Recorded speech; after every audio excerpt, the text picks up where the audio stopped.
গণ অভ্যুত্থান সফল হওয়ার মাধ্যমে আমরা যে মুক্ত মত প্রকাশের স্বাধীনতা, বাক স্বাধীনতা এবং এদেশের জনগণের যে গণতান্ত্রিক অধিকার, সেই অধিকার প্রতিষ্ঠা করার লক্ষ্যে 24 সালের 5 আগস্ট ছাত্র জনতার ঐতিহাসিক বিজয়ের মধ্য দিয়ে আমাদের সেই আন্দোলন সফল হয়ে ওঠে।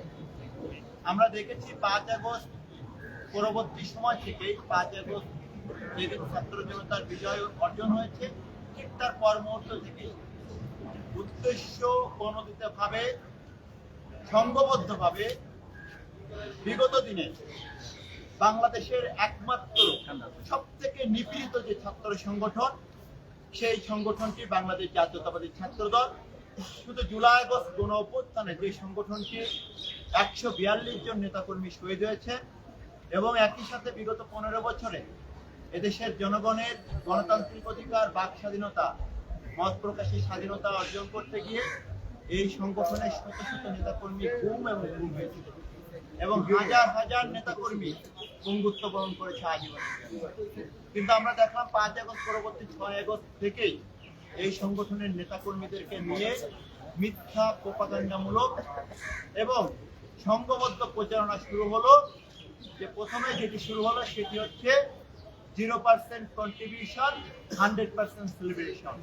অথচ যারা এই কথাগুলো প্রচারণা শুরু করলো, আমরা দেখেছি তারাই বিগত দিনে এই ফ্যাসিবাদী সরকারকে, এই গোষ্ঠীকে, তারাই কিন্তু এই ক্ষমতাকে দীর্ঘায়িত করার জন্য হলে হলে এবং বাংলাদেশের প্রতিটি প্রতিষ্ঠানে তাদেরকে নীরব সমর্থন এবং এমনকি তাদের সহযোগী হিসেবে, তাদের এই সকল অবৈধ কর্মের সহযোগী হিসেবে তারা কাজ করেছে। অথচ তারাই 5 আগস্ট পরবর্তী সময় থেকে বাংলাদেশ জাতীয়তাবাদী ছাত্র দলকে নিয়ে এই ধরনের মিথ্যা প্রোপাগান্ডা শুরু করল। আমরা তার বিপরীতে আমরা যে নতুন ধারার ইতিবাচক ছাত্র রাজনীতি শুরু করেছিলাম, এই গেস্টরুম, গণরুম, ছাত্রলীগের যত অপরাজনীতি ছিল তার বিরুদ্ধে সবসময় সোচ্চার সংগঠন হিসেবে, প্রতিবাদী সংগঠন হিসেবে আমরা নতুন রাজনীতি এক ইতিবাচক বার্তা দেওয়া শুরু করলাম। কিন্তু আমরা দেখলাম সে আমাদের ইতিবাচক রাজনীতির বিপরীতে 6 আগস্ট থেকে ঢাকা বিশ্ববিদ্যালয় সহ বাংলাদেশের প্রতিটি শিক্ষা প্রতিষ্ঠানে ঘৃণার এক বিষ বাষ্প ছড়িয়ে দেওয়া হলো। সেই ঘৃণার বদলে আমরা বরাবরই বাংলাদেশ জাতীয়তাবাদী ছাত্র দল অত্যন্ত সহনশীল রাজনীতি শুরু করেছিলাম এবং আমরা এখন পর্যন্ত প্রতিটি শিক্ষা প্রতিষ্ঠানে একটি ইতিবাচক সহনশীল রাজনীতি কিভাবে বিনির্মাণ করা যায় সেই লক্ষ্যে কিন্তু আমরা কাজ করছি। কিন্তু আমরা দেখলাম তার বিপরীতে ক্রমাগত মিথ্যা এবং প্রোপাগান্ডামূলক এই তথ্য সরবরাহের মাধ্যমে শুধুমাত্র টার্গেট করা হলো বাংলাদেশ জাতীয়তাবাদী ছাত্র দলের নেতাকর্মী এবং বিশেষ করে বাংলাদেশ জাতীয়তাবাদী ছাত্র দলের সাংগঠনিক অভিভাবক, জিয়া পরিবারের মাননীয় প্রধানমন্ত্রী জনাব তারেক রহমান এবং তার যে পরিবার, সেই পরিবারের সদস্যবৃন্দ, তারাও তাদের এই মিথ্যা প্রোপাগান্ডা থেকে রক্ষা পায়নি। এবং আরো বিশেষভাবে প্রথম থেকে টার্গেট করা হয়েছে আমাদের বোনদেরকে। ঢাকা বিশ্ববিদ্যালয়ে শুধু আমার বাংলাদেশ জাতীয়তাবাদী ছাত্র দলের নারী নেতৃগণ নাই, বাংলাদেশ ঢাকা বিশ্ববিদ্যালয়ের অপর যত ছাত্র সংগঠন রয়েছে, সকল ছাত্র সংগঠন, এমনকি জুলাই আগস্ট গণ অভ্যুত্থানের এই ক্যাম্পাসে যারা পরিচিত মুখ, তাদেরকেও টার্গেট করে করে বিভিন্ন ধরনের অপতথ্য কিন্তু ছড়ানো হয়েছে। তার বিপরীতে আমরা কিন্তু ইতিবাচক বার্তা দেওয়ার চেষ্টা করেছি এবং এই যে দীর্ঘ প্রায় 2 বছর ধরে যে ঘৃণার বিষ বাষ্প এই ক্যাম্পাসে ছড়ানো হয়েছে, আমরা দেখেছি সাধারণ শিক্ষার্থীদের মধ্যে এই বিষয়গুলো নিয়ে কিন্তু ব্যাপক ক্ষোভ তৈরি হয়েছে। এবং 12ই ফেব্রুয়ারি আমাদের দীর্ঘদিনের যে কাঙ্ক্ষিত সাধারণ নির্বাচন, এদেশের যে বৃহৎ তরুণ প্রজন্ম যারা তাদের ভোট প্রদান করতে পারেনি, 12ই ফেব্রুয়ারি কিন্তু তারা তাদের মতামত, তাদের ভোট প্রদানের মাধ্যমে বাংলাদেশে যে গণতান্ত্রিক সরকার যাত্রা শুরু করেছে, সেই সরকারের যাত্রা শুরু হওয়ার পরে আমরা দেখেছি আবার এই সংঘবদ্ধ গোষ্ঠী 5 আগস্ট পরবর্তী সময়ের মতো ধারাবাহিকভাবে ক্রমাগতভাবে এই সরকারের প্রধান এবং তার পরিবারের সদস্যবৃন্দকে নিয়ে ক্রমাগতভাবে বিকৃত ভাষায়, মানসিক বিকৃত সম্পন্ন কোনো ব্যক্তি না হলে যে ধরনের ভাষা ব্যবহার করা যায়, যে ধরনের ফটোকার্ড বানানো যায়, ঠিক সেই ধরনের প্রোপাগান্ডা আবার তারা শুরু করলো। এবং সব থেকে দুঃখের এবং অনুতাপের বিষয় হচ্ছে ঢাকা বিশ্ববিদ্যালয়ের শিক্ষার্থী হিসেবে এই মিথ্যা প্রোপাগান্ডামূলক যে রাজনীতি, এই রাজনীতির যারা পৃষ্ঠপোষক এবং যারা এর পিছনে অর্থের যোগানদাতা, শক্তিদাতা, আমরা দেখেছি কিছুদিন আগে এরা হচ্ছে একটি নির্দিষ্ট ছাত্র সংগঠনের গুরুত্বপূর্ণ দায়িত্বে যারা রয়েছে, তারাই ঢাকা বিশ্ববিদ্যালয়ের নামকে ব্যবহার করে বিভিন্ন পেজের মাধ্যমে, সামাজিক যোগাযোগ মাধ্যমে কিন্তু এই ধরনের প্রোপাগান্ডা এবং মিথ্যা বিভ্রান্তিমূলক এই প্রোপাগান্ডার রাজনীতি শুরু করেছিল। এবং এই রাজনীতিগুলোর পৃষ্ঠপোষক সরাসরি ছাত্র শিবিরের বর্তমান যিনি শীর্ষ নেতৃত্ব অন্যতম এবং তথাকথিত যে প্রশ্নবিদ্ধ যে ডাকসু নির্বাচনটি হয়েছে, সেই ডাকসুর যিনি ভিপি হিসেবে যিনি দায়িত্ব নিয়েছেন, সেই ভিপি সাদিক ক্যামের নেতৃত্বে এবং তার সহযোগী যারা, তারাই এই পেজগুলা পরিচালিত করে এবং ঢাকা বিশ্ববিদ্যালয়ের ছাত্র নেতৃবৃন্দ এবং নারী নেতৃগণকে নিয়ে যত ধরনের অশালীন ভাষায় উৎসাহ রটানো যায়, সেই কাজগুলো তার নেতৃত্বে তার সহযোগীরা সরাসরি ভাবে এই কাজগুলো 5 আগস্ট পরবর্তী সময় থেকে করে আসছে এবং এটি আজকে পুরো জাতির সামনে উন্মোচিত হয়েছে।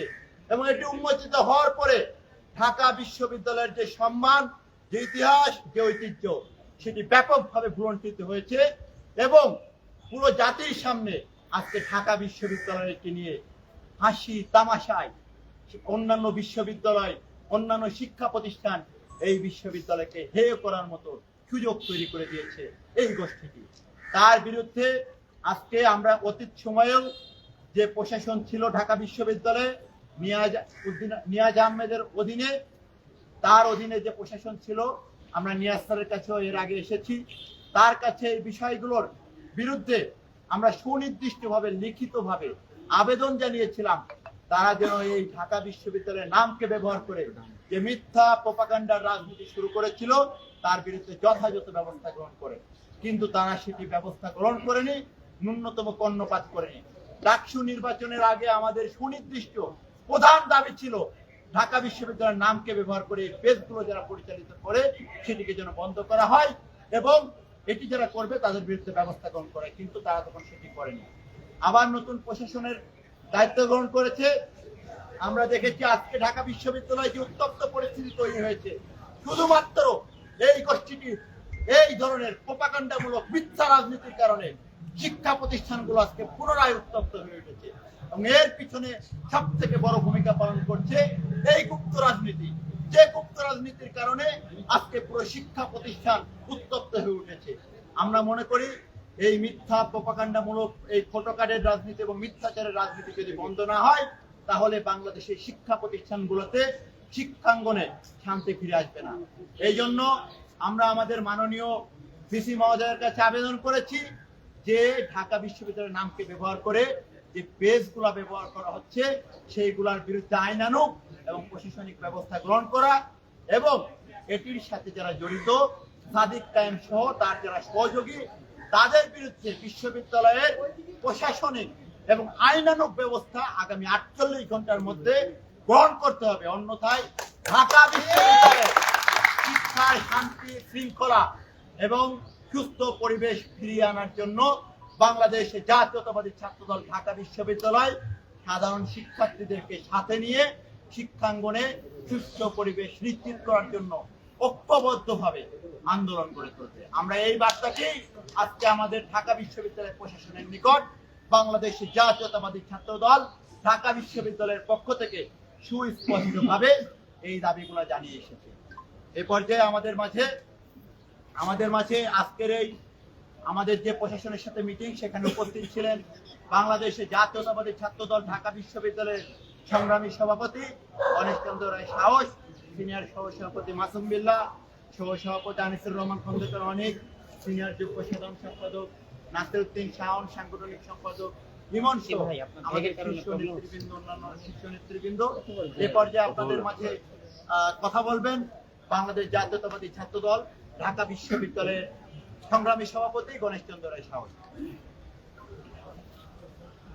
মেধা, মনন ও সৃজনশীলতার সর্বোচ্চ সংগঠন বাংলাদেশ জাতীয়তাবাদী ছাত্রদলের পক্ষ থেকে আপনাদের সবাইকে জানাই আন্তরিক শুভেচ্ছা। আপনারা আমাদের খোঁজখবর করার জন্য এসেছেন।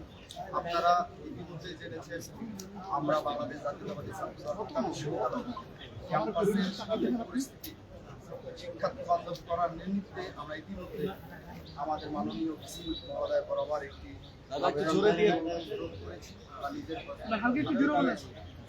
উনি আমাদের আশ্বস্ত করেছেন যে বাংলাদেশ জাতীয়তাবাদী ছাত্র দলকে দলের যে আমাদের আলটিমেটাম আপনারা জানেন যে ক্যাম্পাসগুলোকে অস্থির করার জন্য একটি পক্ষ উস্কানিমূলক বিভিন্ন বার্তা দিচ্ছে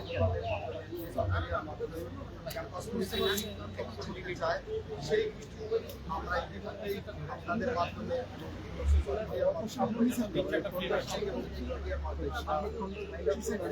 সমর্থ হয়েছি। আমরা স্পেসিফিক যে কয়েকজন ব্যক্তির নামে আমরা অভিযোগ পেয়েছি সেই ব্যক্তিগুলোকে আমরা আমাদের মহোদয়ের কাছে কারা কারা এই উস্কানিমূলক কথাবার্তা ছড়ানোর জন্য জড়িত।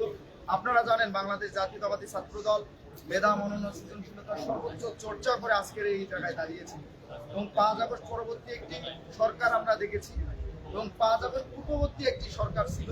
সেই সরকারটি আপনারা তো সবাই জানেন ফেসিবাদের সেই সরকারের সময় আমরা বাংলাদেশ জাতীয়তাবাদী ছাত্র দল সহ বাংলাদেশের গণতান্ত্রিক প্রগতিশীল কোনো ছাত্র সংগঠনেই সঠিকভাবে রাজনৈতিক চর্চা করতে পারেনি। ক্যাম্পাসগুলোতে তার গণতান্ত্রিক যে অধিকার সেই অধিকার চর্চা করতে পারেনি। 5 আগস্ট পরবর্তী সময়ে আমরা ডক্টর মোহাম্মদ ইউনূসের সরকারের নেতৃত্বে যে সরকার গঠিত হয়েছিল সেই সরকারকে আমরা আমাদের জায়গা থেকে সর্বোচ্চ সহযোগিতা করার চেষ্টা করেছি, কিন্তু সেই সরকারের সময়েও একটি মব পরিস্থিতি তৈরি ছিল এবং মব উস্কে দিয়ে একটি পক্ষ ক্যাম্পাসগুলোতে ছাত্র রাজনীতি চাই না এবং বিভিন্ন ধরনের উস্কানিমূলক কথাবার্তা বলে ক্যাম্পাসের শিক্ষার্থীদেরকে বিভ্রান্তকর পরিস্থিতিতে ফেলত। সেই পরিস্থিতিও কিন্তু আমরা অত্যন্ত সহিষ্ণুতার সহিত ধৈর্যের সহিত আমরা অতিক্রম করে এই জায়গায় এসেছি। যেহেতু বিগত 15-17 বছর পর বাংলাদেশের জনমানুষের একটি প্রত্যক্ষ ভোটের মাধ্যমে ত্রয়োদশ জাতীয় সংসদ নির্বাচন অনুষ্ঠিত হয়েছে। সেই অনুষ্ঠানের ভোটে বাংলাদেশের মানুষ সরাসরি গিয়ে তার পছন্দের প্রার্থীকে ভোট দিয়ে একটি সংসদ নির্বাচন হয়েছে এবং সেই নির্বাচনে বাংলাদেশ জাতীয়তাবাদী দল বিএনপি, যার অতীতেও সরকার পরিচালনা করার ইতিহাস আছে খুব ভালোভাবে, যেহেতু এই সরকারটি গঠন হয়েছে এবং 5 আগস্ট পরবর্তী সময়ে যে আমাদের বাংলাদেশ জাতীয়তাবাদী বাংলাদেশের সর্বোচ্চ বিদ্যাপীঠ ঢাকা বিশ্ববিদ্যালয়ে একটি প্রশাসন নিয়োগ হয়েছিল, সেই প্রশাসনেরও পরিবর্তন হয়েছে। আমরা বিশ্বাস করতে চাই যেহেতু একটি প্রকৃত অর্থেই গণতান্ত্রিক সরকার প্রতিষ্ঠিত হয়েছে, এই পরিবেশে কেউ যদি মবকে উস্কিয়ে দিয়ে বা উস্কানিমূলক কথাবার্তা বলে পার পেয়ে যায়, এই বিশ্ববিদ্যালয় প্রশাসন যে নিয়োজিত প্রশাসন বহাল তবিয়তে থাকা সত্ত্বেও তাহলে বাংলাদেশ জাতীয়তাবাদী ছাত্র দল মুখ বুঝে সহ্য করে থাকবে না। অবশ্যই আমরা তাদের প্রতিহত করব, কিন্তু সেটা গণতান্ত্রিক উপায়ে। আমরা চাই বাংলাদেশ জাতীয়তাবাদী ছাত্র দল সবসময় গণতন্ত্র বিশ্বাসী এবং গণতন্ত্রপন্থী একটি ছাত্র সংগঠন। এই সংগঠনটি বিগত সময়ে বাংলাদেশের মানুষের অধিকার আদায়ের সাথে দেশের স্বাধীনতা এবং সার্বভৌমত্ব রক্ষার সাথে সব সময় সামনের থেকে নেতৃত্ব দিয়েছে। আপনারা জানেন বিগত জুলাই আগস্টের গণঅভ্যুত্থানে আমাদের 142 জন নেতাকর্মী শহীদ হয়েছে এবং অসংখ্য হাজারো নেতাকর্মী সমর্থক আহত হয়েছে, পঙ্গুত্ব বরণ করেছে। সেই সংগঠন অবশ্যই অত্যন্ত সহিষ্ণুতার সহিত ক্যাম্পাস পরিস্থিতিকে লক্ষ্য করে অবলোকন করে এবং শিক্ষার্থীদের ম্যান্ডেটকে ধারণ করে এবং আমাদের যে আদর্শিক চেতনা আছে সেই চেতনার সাথে সমন্বয় করে আমরা কিন্তু আমাদের কর্মসূচি এবং পরিকল্পনা গ্রহণ করি এবং সেই পরিকল্পনা বাস্তবায়নের জন্য আমরা পরিবেশ পরিস্থিতি অনুযায়ী চেষ্টা করি। আমরা বিশ্বাস করতে চাই বিশ্ববিদ্যালয়ের মাননীয় ভিসি মহোদয়, আমরা যে অভিযোগ তার কাছে দায়ের করেছি, তিনি আমাদের আশ্বস্ত করেছেন 48 ঘন্টার মধ্যে আমাদের এই অভিযোগ তিনি খতিয়ে দেখবেন এবং তিনি তার যথাযথ ব্যবস্থা গ্রহণ করবেন বলে আশ্বস্ত করেছেন। আমরা বিশ্ববিদ্যালয় প্রশাসনকে এও বলেছি, আপনি আপনার জায়গা থেকে নীতি নৈতিকতার অবস্থানকে শক্তপোক্ত রেখে আপনি নিরপেক্ষভাবে অবশ্যই ডিসিশন নেবেন। আপনার নিরপেক্ষ আচার আচরণ এবং আপনার নিরপেক্ষ ডিসিশনেই আমাদের জন্য অবশ্যই সুখ, শান্তি এবং সমৃদ্ধ বয়ে নিয়ে আসবে। আমরা কারো পক্ষপাতিত্ব আচরণ চাই না। বিশ্ববিদ্যালয় প্রশাসন অনেকে বলে থাকে যেহেতু আমরা বাংলাদেশ জাতীয়তাবাদী ছাত্র দলের রাজনীতি করি এবং বাংলাদেশ জাতীয়তাবাদী ছাত্র দল বাংলাদেশ জাতীয়তাবাদী দল বিএনপির একটি সহযোগী সংগঠন, যেহেতু বাংলাদেশ জাতীয়তাবাদী দল বিএনপির সরকার বর্তমান রয়েছে, সেই সরকারের অধীনেই এই বিশ্ববিদ্যালয়ের প্রশাসন নিয়োগ হয়েছে। অনেকে মনে করতে পারে যে এই বিশ্ববিদ্যালয়ের প্রশাসন মনে হয় বাংলাদেশ জাতীয়তাবাদী ছাত্র দলের দিকে একটি পক্ষপাতমূলক আচরণ করবে। আমি তাদের উদ্দেশ্যে একটি কথা ক্লিয়ার করে বলে দিতে চাই, বাংলাদেশে যে সরকারটি গঠিত হয়েছে ইতিমধ্যেই সে সরকারের যে চাল চলন, সে সরকারের যে বিভিন্ন বিষয়ে ডিসিশন নেওয়ার যে প্রসেস, তা ইতিমধ্যেই আপনারা আপনাদের মিডিয়ার মাধ্যমে আমাদের দেখিয়েছেন, আমরাও সেটা সোশ্যাল মিডিয়া বা আমরা নিজেই চাক্ষুষ সেটা দেখতে পাচ্ছি। আমরা যেহেতু বাংলাদেশ জাতীয়তাবাদী ছাত্র দল বিএনপির একটি সহযোগী সংগঠন, আমরাও অবশ্য চাই বাংলাদেশের সর্বোচ্চ বিদ্যাপীঠ ঢাকা বিশ্ববিদ্যালয়ের সকল মতের, সকল দর্শনের নেতা কর্মী সমর্থক যারা আছেন তারা তাদের মত প্রচার করুক, অধিকার চর্চা করুক, অবশ্যই সেটা গণতান্ত্রিক উপায়ে। এবং একই সাথে আমরা যারা ছাত্র রাজনীতির সাথে জড়িত, যেটা বিভিন্ন সংগঠনের যারা নেতাকর্মী সমর্থক আছে এবং আমাদের এখানে উপস্থিত বিভিন্ন নেতাকর্মী সমর্থক আছে, তাদের সবাইকে আমি উদাত্ত আহ্বান করব, আমাদের রাজনৈতিক চর্চা করতে গিয়ে কোনো শিক্ষার্থীর যাতে পড়ার পরিবেশ, লেখাপড়ার পরিবেশ নষ্ট না করি। আমরা সেই দিকে সচেতন থেকে এবং শিক্ষার্থীদের ম্যান্ডেটকে মাথায় সম্পূর্ণরূপে ধারণ করেই আমরা আমাদের রাজনৈতিক গতিপথ নির্ধারণ করি। একই সাথে আমরা আমাদের রাজনৈতিক চর্চা অব্যাহত রাখি, কিন্তু একে অপরের ব্লেম গেম খেলে একে অপরের প্রতি উৎসাহ রটিয়ে আসলে একটি ভালো ক্যাম্পাস বিনির্মাণ করা সম্ভব না। আর আপনারা জানেন ঢাকা বিশ্ববিদ্যালয় বাংলাদেশের রাজনীতির আতুরঘর, সেই ঢাকা বিশ্ববিদ্যালয়ে যদি অস্থিতিশীল পরিবেশ বিরাজমান থাকে তাহলে সারা বাংলাদেশে এর প্রভাব থাকে। আমরা বাংলাদেশ জাতীয়তাবাদী ছাত্রদল আপনাদের মিডিয়ার মাধ্যমে সারা বাংলাদেশের মানুষকে এবং সারা বাংলাদেশের শিক্ষার্থীদেরকে আমরা এই ব্যাপারে আমরা আশ্বস্ত করতে চাই, আগামীতে বিগত সময়ের মতো আমাদের যদি কোনো ভুল ত্রুটি হয়ে থাকে আপনারা আমাদের চোখে আঙ্গুল দিয়ে দেখিয়ে দেবেন, অবশ্যই যৌক্তিক হবে। আপনারা যদি আমাদের যৌক্তিক সমালোচনা করেন অবশ্যই আমরা সাদরে গ্রহণ করব এবং আমাদের ভুল ত্রুটিগুলো আমরা কিভাবে সমাধান করা যায়, কিভাবে করলে আমরা আগামীতে 100% সফলভাবে আমাদের পরিকল্পনা কর্মসূচিগুলো বাস্তবায়ন করব, সেই ব্যাপারে আমরা অঙ্গীকারাবদ্ধ। একই সাথে আমি আবারও বলছি, বাংলাদেশ জাতীয়তাবাদী ছাত্র দলের দ্বারা কোনো বিশ্ববিদ্যালয়ের কোনো শিক্ষার্থী কখনোই কোনো হেনস্থার শিকার হবে না। আমি আপনাদের আবারও বলি, বাংলাদেশ জাতীয়তাবাদী ছাত্রদল সবসময় শিক্ষার্থী বান্ধব ক্যাম্পাস বিনির্মাণে বিগত সময়ে আন্দোলন সংগ্রাম করে এসেছে, ভবিষ্যতেও শিক্ষার্থীদের অধিকার আদায়ে সামনের থেকে নেতৃত্ব দেবে এবং ক্যাম্পাসে শিক্ষার পরিবেশ অক্ষুণ্ণ রাখার সংগ্রামে আজীবন লিপ্ত থাকবে এবং অবশ্যই শিক্ষার্থীদের ম্যান্ডেটকে ধারণ করেই আমরা আমাদের পথ চলবো। একই সাথে আপনারা জানেন যে আমরা 48 ঘন্টা আলটিমেটাম দিয়েছি, এই 48 ঘন্টার মধ্যে বিশ্ববিদ্যালয় প্রশাসন যদি যৌক্তিক কোনো ডিসিশন না নেয় তাহলে অবশ্যই 48 ঘন্টার পর আমরা আমাদের কর্মসূচি প্রণয়ন করব। ধন্যবাদ।